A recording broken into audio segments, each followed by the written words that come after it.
Okay, for our video, this is for foundation design, or rather this is pile foundation of 8-story L-shaped reinforced concrete building. So we will get the reaction from the superstructure and we will transfer it to the other software like what we have here, display loads from ATABS or above. Okay, so what to do is go to ATABS,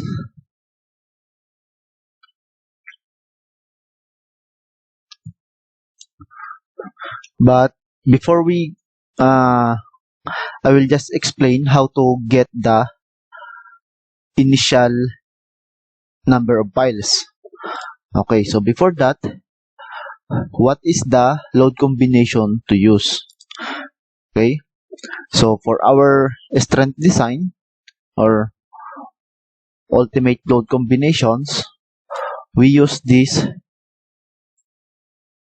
load combo and the gravity and gravity plus wind. Okay, so this from the design of columns, beams, and shear walls, we use this one. But for the foundation, we will use the basic load combinations. This one, the allowable strength design. Okay, so from an SCP, we have these load combinations. I have it this name: A1, A2, A3, A4, and A5. So for A1, we have dead load plus F. So we have here dead load plus F. So that is just dead load and superimposed dead load. Okay. Then we have A2, that is dead load plus H plus F plus L, which is this is a live and this is for the self-restraining forces. So what we have now is dead load is DL, reducible live, and live. Okay, then for the A3, we have here dead load, superimposed dead load.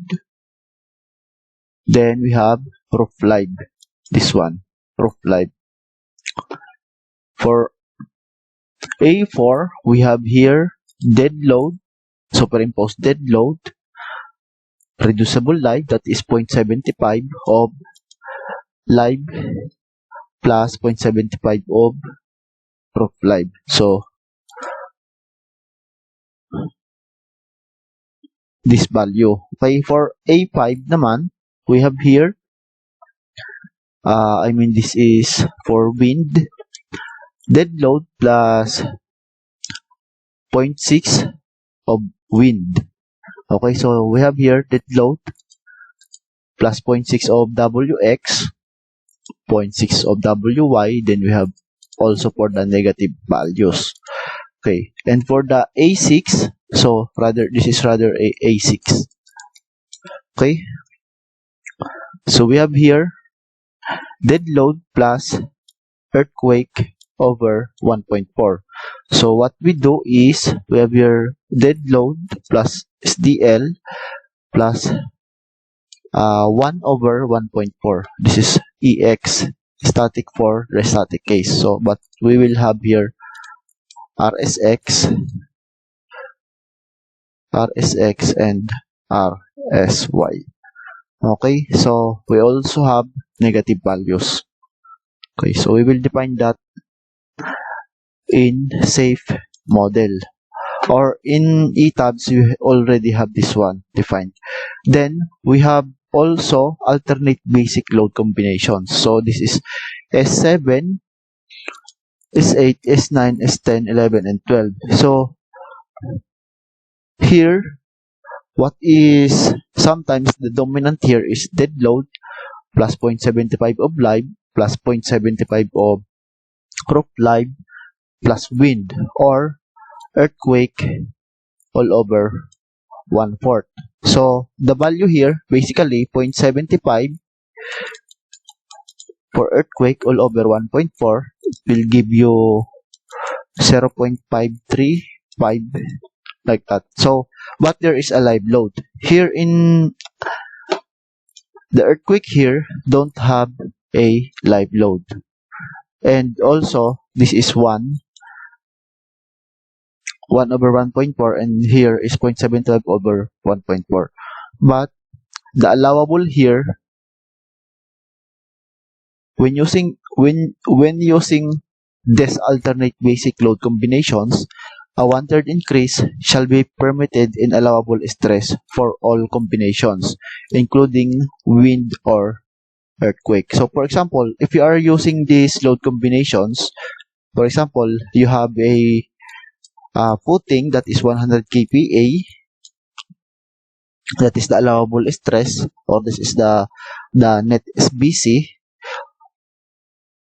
So you can have allowable up to 1 plus 1/3 of this one of 100. Okay, so now your allowable will become 133 kPa. So similarly for the pile foundation, if you have the pile allowable of let's say 1000 kilonewton, using these load combinations including wind and or earthquake, it will become, your allowable will become 133 kilonewton. Okay, so for now we will just utilize these load combinations. Okay, so that load combinations is already defined here.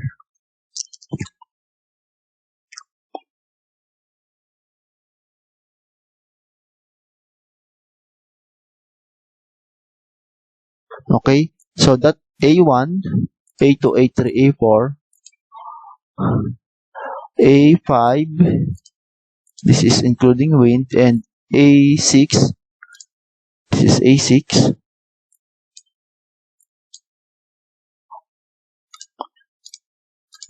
this is dead load is DL plus RSY.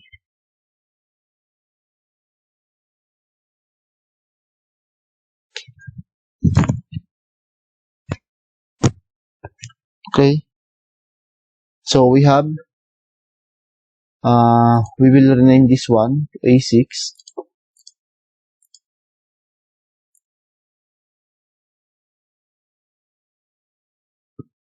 Okay,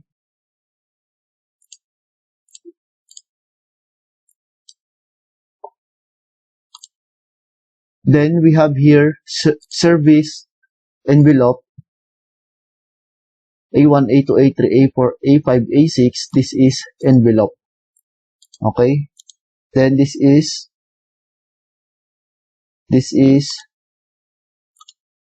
basic load combinations. This is allowable strength design. So this one. So I will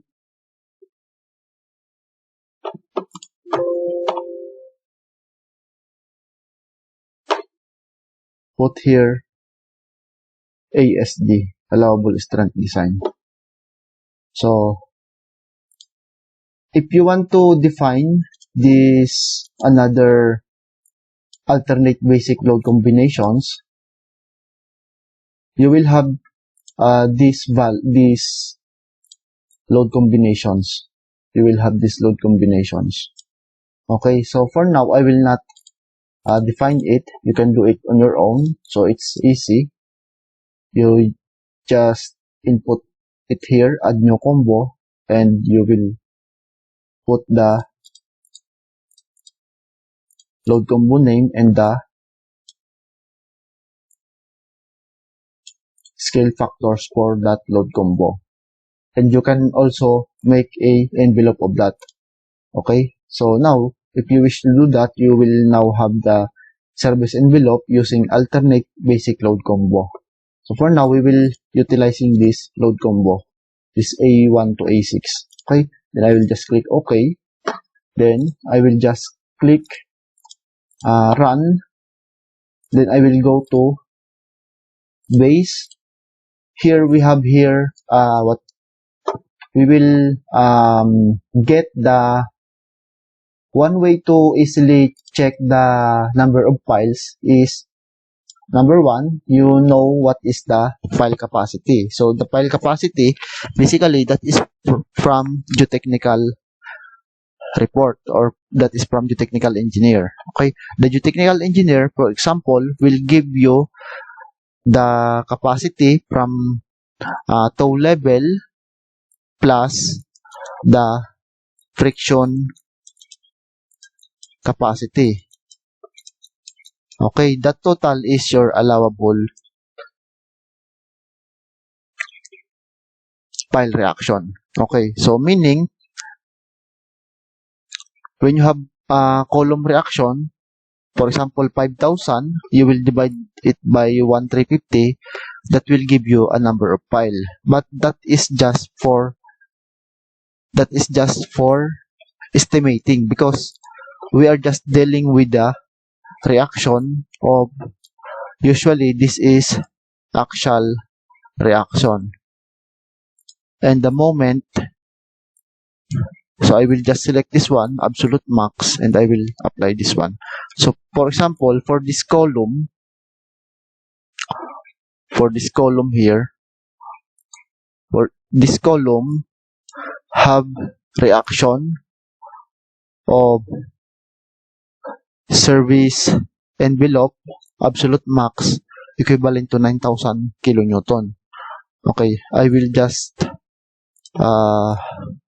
so for the minimum you have here 66. So the dominant is the maximum. So this 9,000 will give you the number of piles, initial number of piles in this column. Okay, so calculator. So 9,000 9,030 divided by 1,350, for example, you have here 7 number of piles.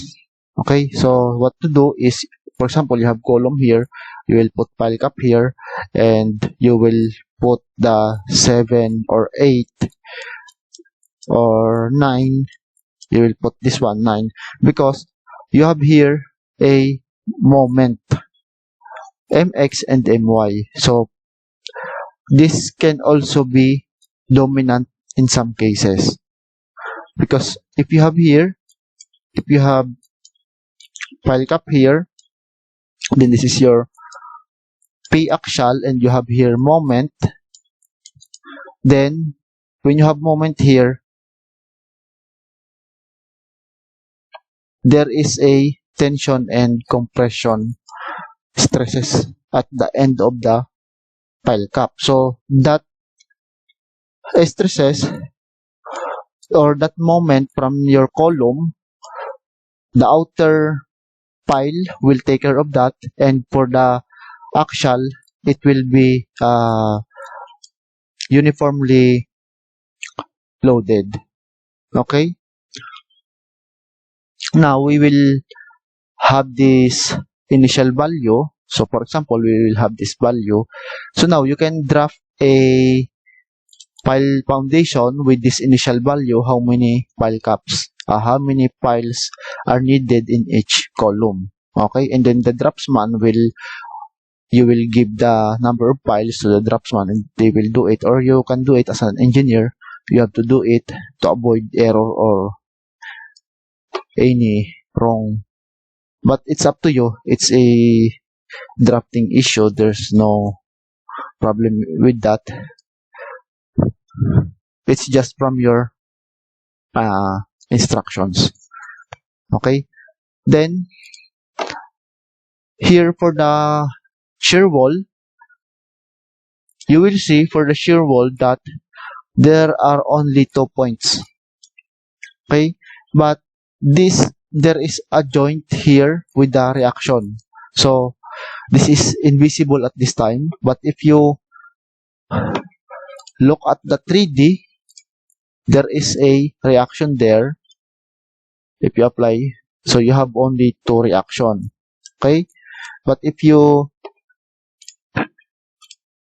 choose the arrow, this arrow, you will see the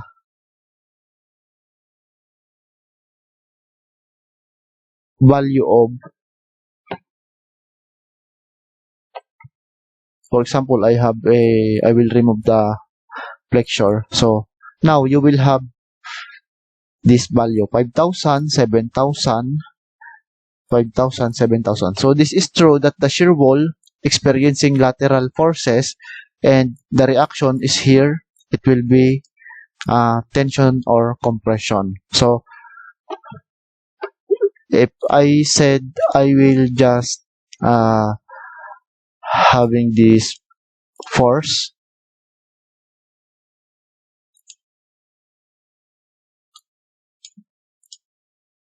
okay, for the wind, we have these forces. So there is a tension and there is a compression. Okay, but now we are dealing with the envelope. That's why we have the maximum and the minimum values. So what is the dominant will display here. Okay, now we will transfer this reaction to another program. So I will just file, export to store as safe. Then I will just say base. Then I will just say here, I will just say dead load, superimpose dead load, reducible live, wind, roof live, and this one, RSX and RSY. Okay, so this is the cases what we need to the foundation analysis and design. Okay, just click OK.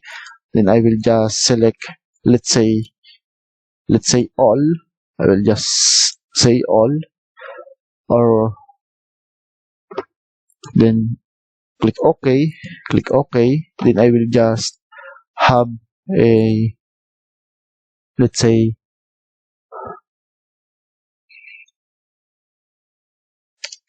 safe model here for foundation analysis.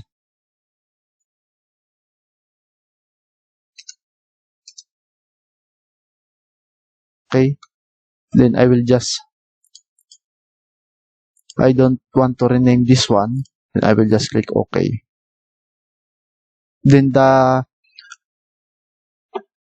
reactions or the forces are already transferred to that software. So I will just import that model. So using this one,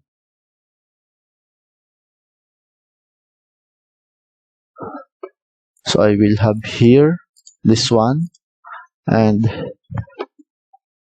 I will just save this one.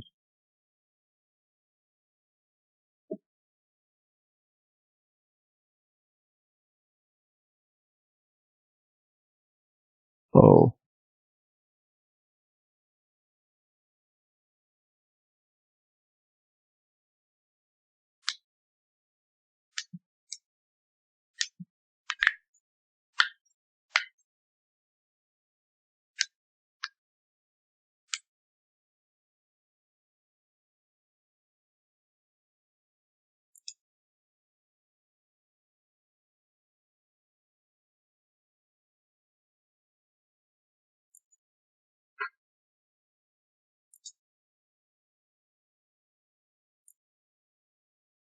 so I will import this one.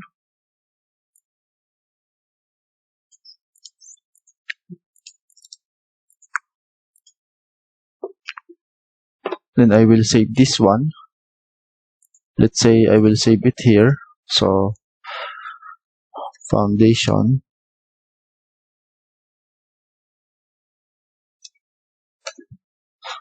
Then I will display the forces.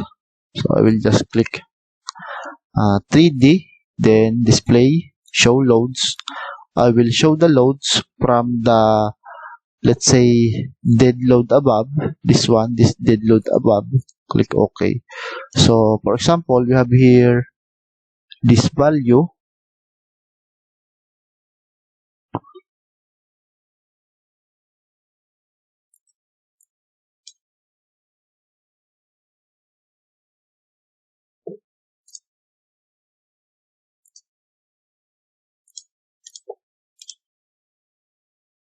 Or we can right click this one, right click, and then from dead load, you have here dead load that is equivalent to, we will look for the global Z, 4,254.291. So if you go to another model, let's go to plan. Let's say I will investigate that one. That value is equivalent to 4,254.29. So this is the same. Okay. So all of the loads are transferred to this software. Okay. Now we will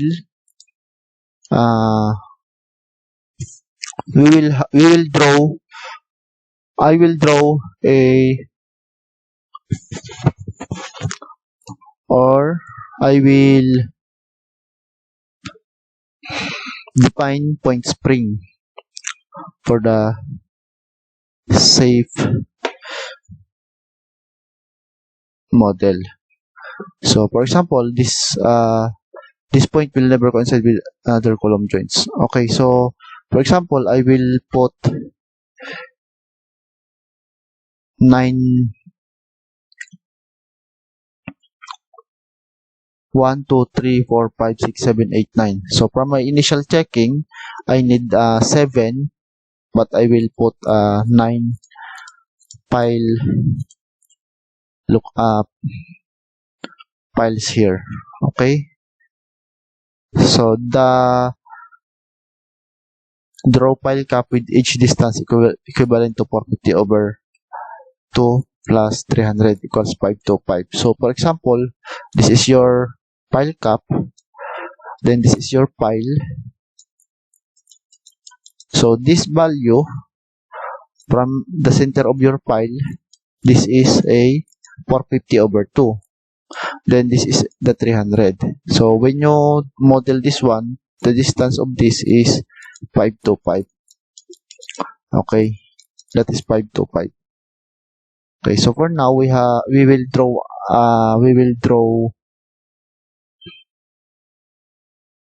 point spring that will be representing to your pile.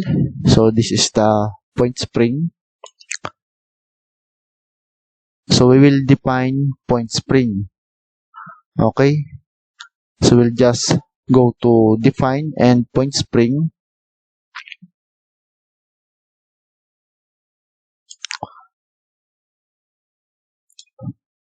Define point spring.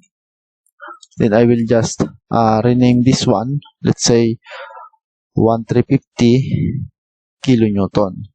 Then this one, this value is, let me have a look. That value, this is 54. So where do I get that value? Calculator. So I have, because it will also divided by 25 mm. Okay. So 1350 kilonewton per over the allowable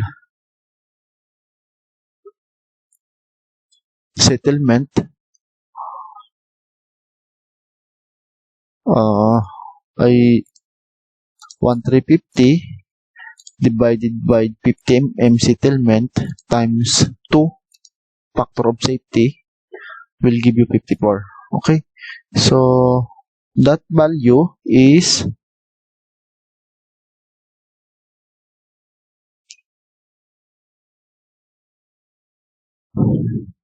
okay, so this is my value, but basically I will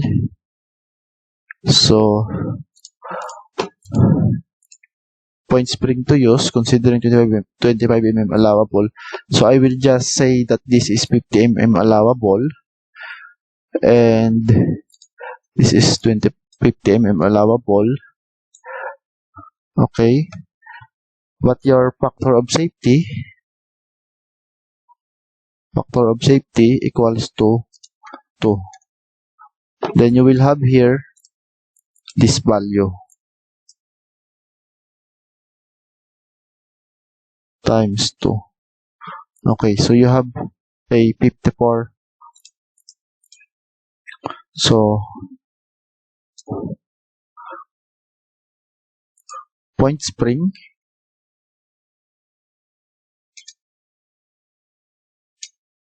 equals P allowable or all over settlement 50 mm times factor of safety. Okay, so it will give you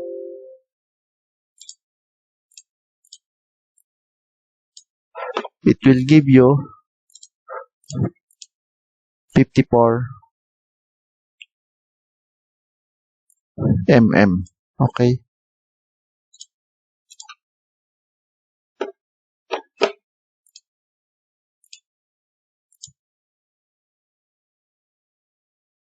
Okay, 54 mm.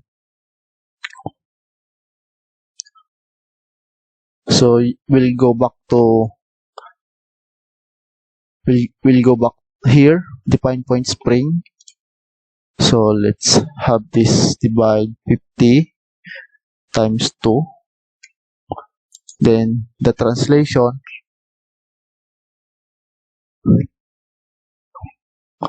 you have here, let's say 5.4, 10% of the actual. Basically, you can derive this one, but for me, I will just use the 10% of this. Because if you have here if you have a pile cap, you have a load here from the top. Then you have a load here from the lateral loads. Then you have here your piles. This is embedded by 150 to 200 mm. Then this support is acting to this. So this is the support to this, or the support from the toe plus the skin friction. So total, that is allowable. Okay, but this force will this force or this reaction, the one will support is the translation along Z, this one, the vertical, and this force horizontal, or let's say this is H. There is a soil here, let's say there is a soil. So the soil interaction here, the soil will support along this action. Okay, then I am estimating that value to be 5% to 10%. Or if you have SBC, what is your SBC? For example, you have your pile here. You have this distance. Let's say this is 450 mm, and you have SBC is equivalent to, let's say, most likely this is 100 mm or 100 kPa to 150 kPa. That value cannot withstand or cannot So that is type SD. So the SBC here, the soil here, is basically having a lower SBC. So let's say that is 150 kPa, 150 kilonewton per m squared. So you can multiply it by this value. It will become a line support here, or line spring. So representation of the pile or the representation of the support to the pile. Okay, so but for now I am just modeling the joint only. For this software, I am just modeling the joint support. We have here FZ, and we have here Fx or Fy along perpendicular direction. So that is why I am just modeling it by using joint. Then I will just utilize these values. Okay, so you can also model it. Let's say that is your column, and you have here P, you have here H, then you have here support, spring, then you have here support as soil support. Then you will now get the shear end moment or axial diagram, and the shear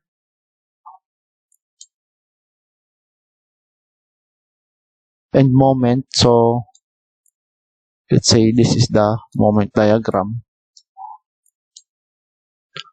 So the bending moment here will be used to design these piles. Okay, but for what we do for the pile capacity, I will just have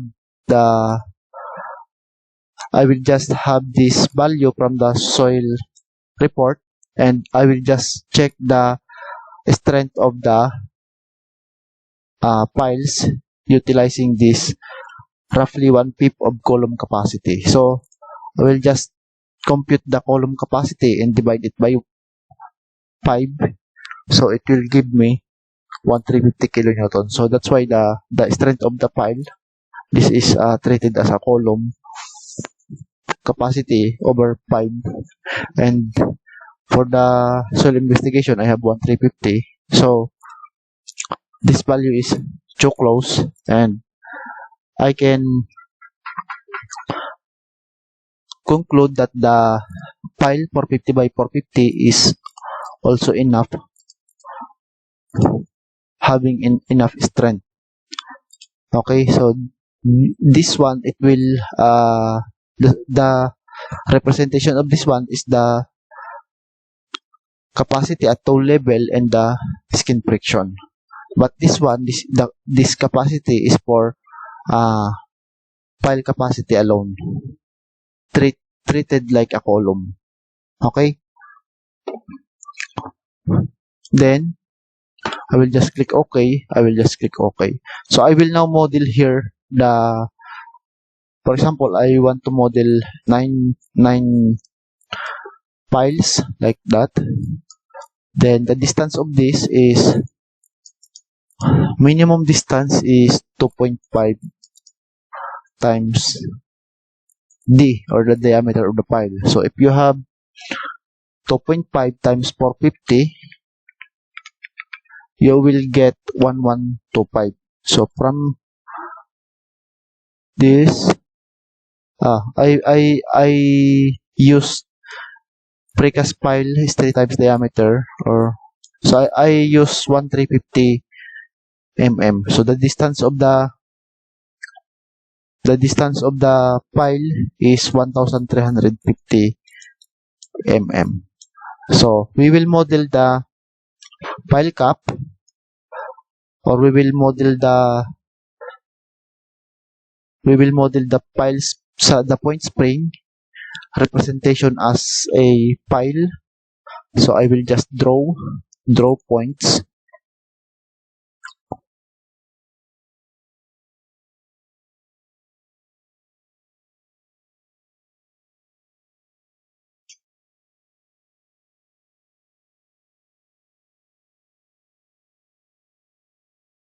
Oh, it's crashing. Okay. So I will just draw points like this. So I will just draw.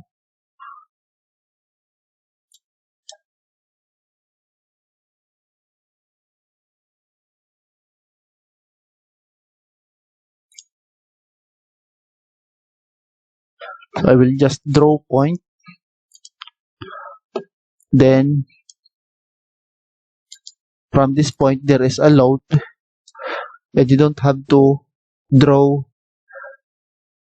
the support to this point having these values, having these loads. Okay, so I will just offset along x of 50 mm. Okay, that is my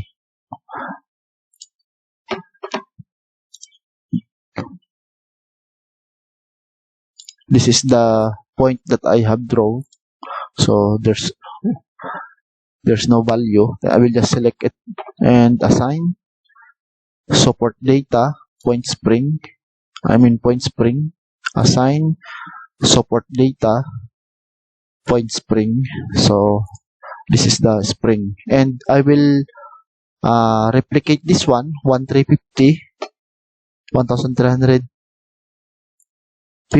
along x 1350. Oh, Control Z. That is a meter. Control R. This is in meter. Okay. Just click that one. And I will click also Control R. Control C here. So just like that. I will just put a negative. Okay. Then I will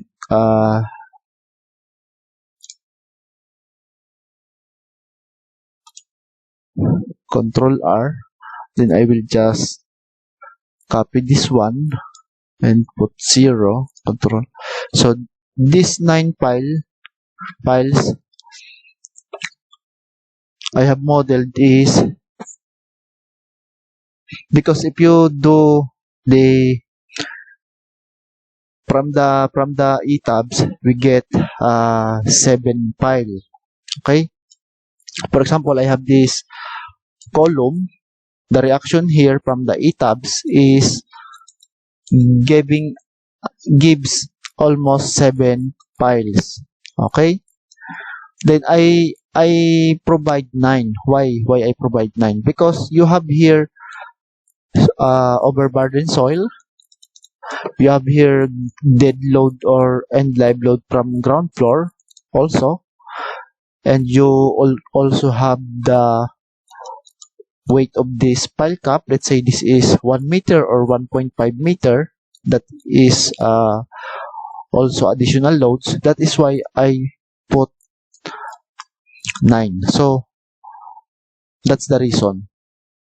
Okay, because when after I run this, we will now get the actual reaction here. The reaction here should not be more than 1350 mm. Okay, so you will reiterate if this value, if the reaction here, let's say the value here after you run, and then the value of the reaction gives you 1815. So you will adjust the layout, and you will adjust the number of files. Okay, then we will now draw the file cap. So let's say I have none, and this is from the center of the file. You will just use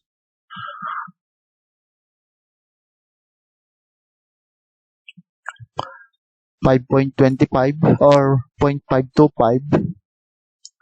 Okay, so this is 0.525. I will just make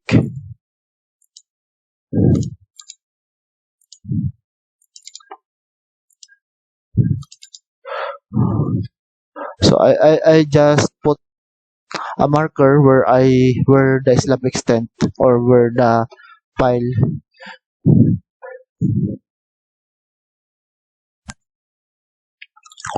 where to draw the pile cap.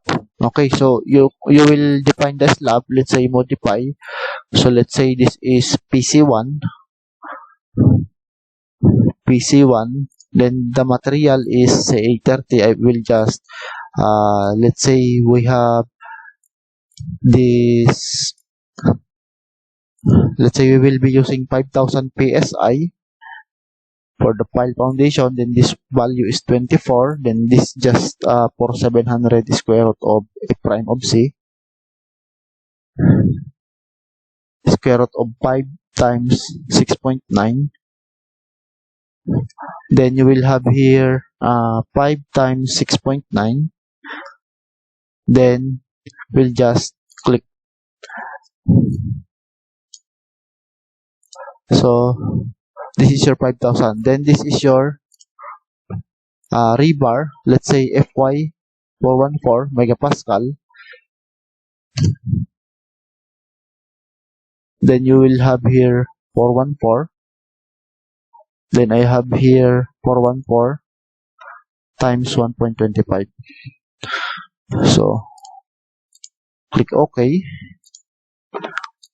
Then I will just select this one, PC1. This is 1.5. Let's say that is 1.5. Then this is thick plate. Click OK. So I will just model the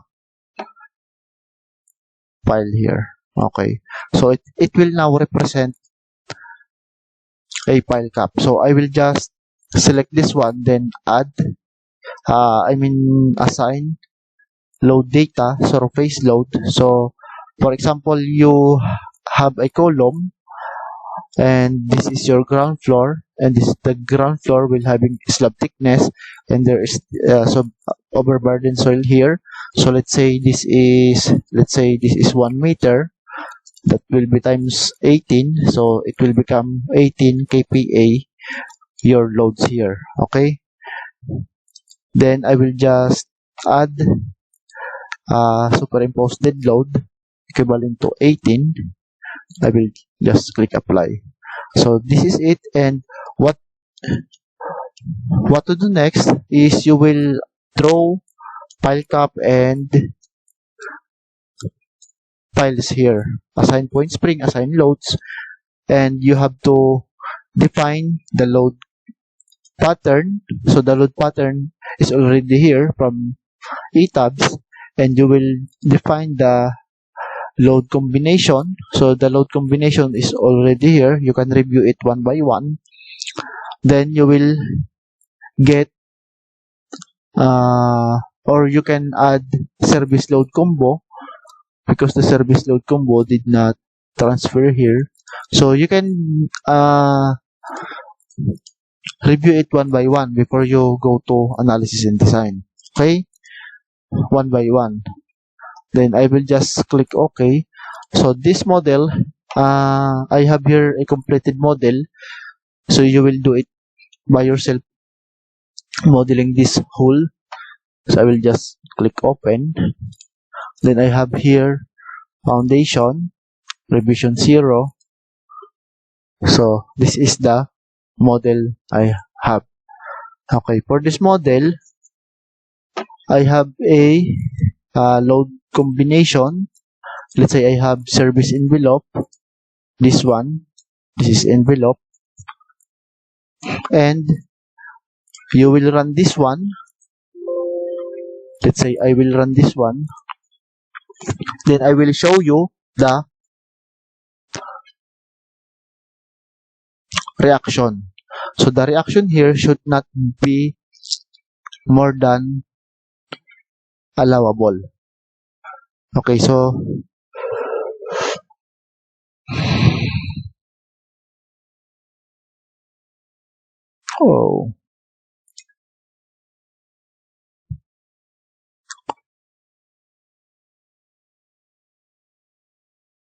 okay, so this is the deformed shape.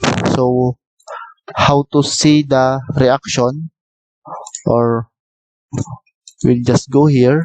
This is point reaction, tabulated, and you will just select the service load envelope, apply, then you will have this value.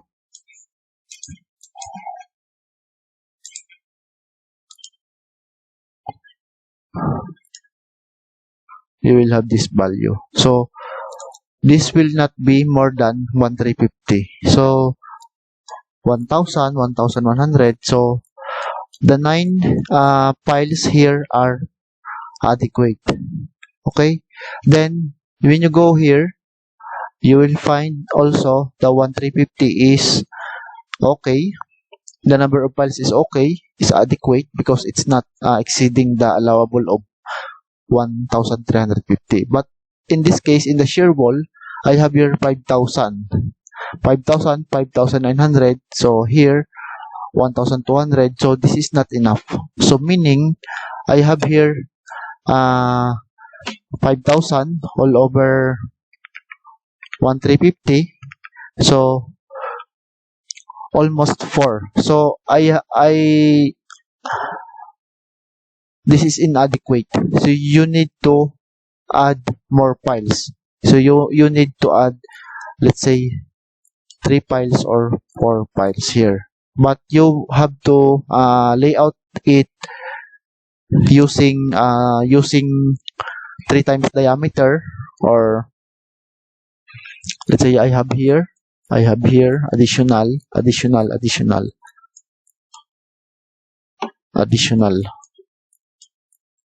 Okay, you have additional here. Okay, then you will redraw it, and then you will put pile cap, and then you will rerun. Okay, here for the core wall, you also have here a 5000. So this is a very big reaction. So what will happen is your pile, if you load it by 5000 kilonewton and the capacity is just 1350, what will happen? Okay, so the pile will overstress and the pile will fail for its strength alone, or the support will fail. Okay, so that's why we have to put adequate number of piles. So maybe we have here like this pile cap here. You will add more. Okay, so by doing that, I have another model. I will just open that. Revision 1. So this is the model. So this I already investigate this one, and this is what happened. This is the adequate layout. Okay, then if you want to check the punching shear, you will just click this one, then meaning you have this value and the thickness you provide is adequate. Okay, or you can do it manually. Then you have here 1.2, so meaning the thickness is not adequate. But you can also check it manually. Then next, so reviewing the pile reaction, and the pile reaction is must be less than or equal to 1350. So now I have this value 700, 800, at outer 900. So here 1053, closer to 1350. So I will conclude that the number of pile is adequate, and this is ready for finalizing of the drawing. Okay, so I have here 500. I can reduce this one. I can reduce, let's say this is just 500. I will remove this one, and adjust the pile cap. Okay, so you can do it by yourself. Next, so the number of piles is okay, the thickness is okay, the thickness of the pile is okay. Then what to do is you will draw the design strip, this one. We will just draw the design strip. This is the design strip A.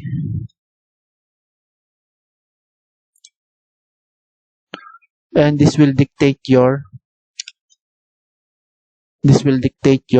flexural reinforcement. So let's say I will unlock this one and I will draw strip A. I will just right click this one. So the design strip, I also did it in the slab analysis in design. Then I'm just using 0.5. So I have 1 meter strip. So I will just 0.5. This one, then I will just draw it here.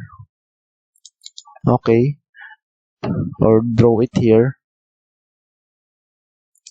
Then I will run the program, and if I right click this one, it will have this rebar grade 60 or F414.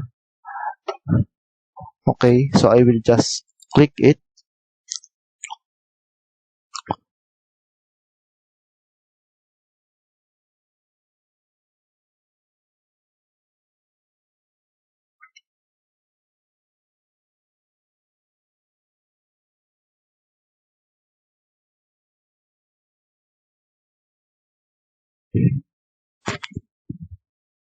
Pause.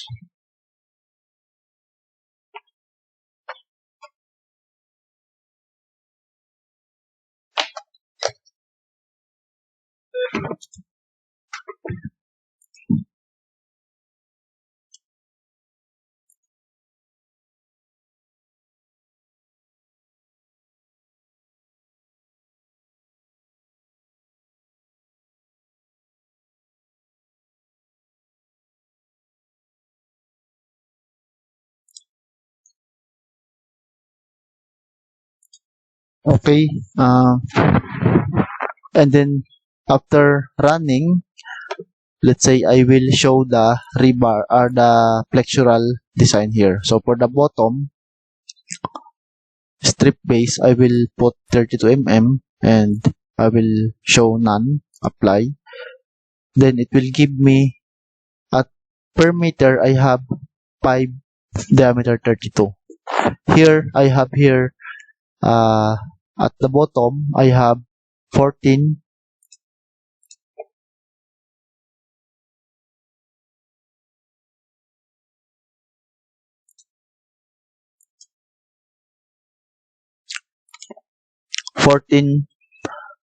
diameter 32. Okay, so for 1 meter I have 14.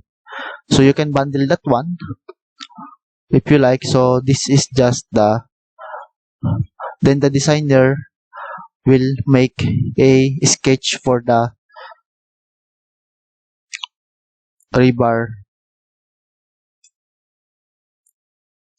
reinforcement. Let's say this is the diameter 32 along this. So it will be diameter 32. It will be put like this. So this is diameter 32 at 200 because there is a 5 by 32 here. So this is at per meter you have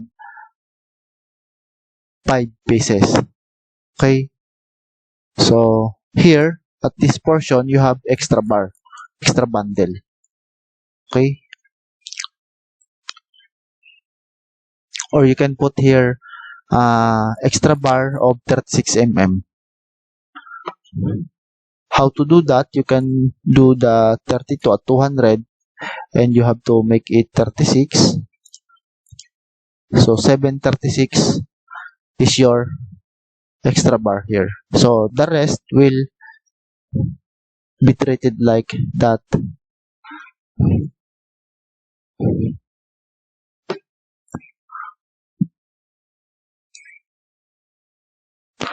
The rest file cap will be designed by strip base.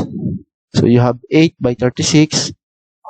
If this is 32, so it's up to the designer. The important is you have to provide what is the needed or what is the demand. Also, you have to consider the construction methodology or the construction sequence or the construction quality. You have to consider that in your design. So you have to put spacing here like 200 mm, because there is also a, maybe you will splice if there is, this is very long. Okay, so this is the pile foundation design. From the pile up, from the pile count up to the modeling and thickness checking, and also the flexural reinforcement design. So this is your demand capacity ratio. If this is exceeding 1, meaning this is fail for the punching. But you can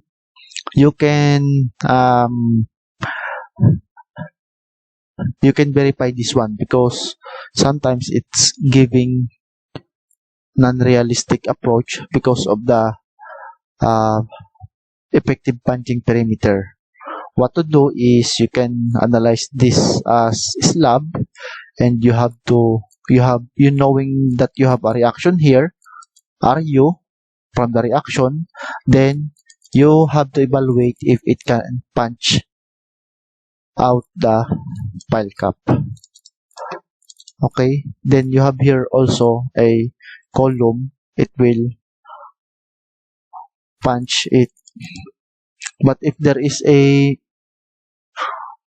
if you section this one,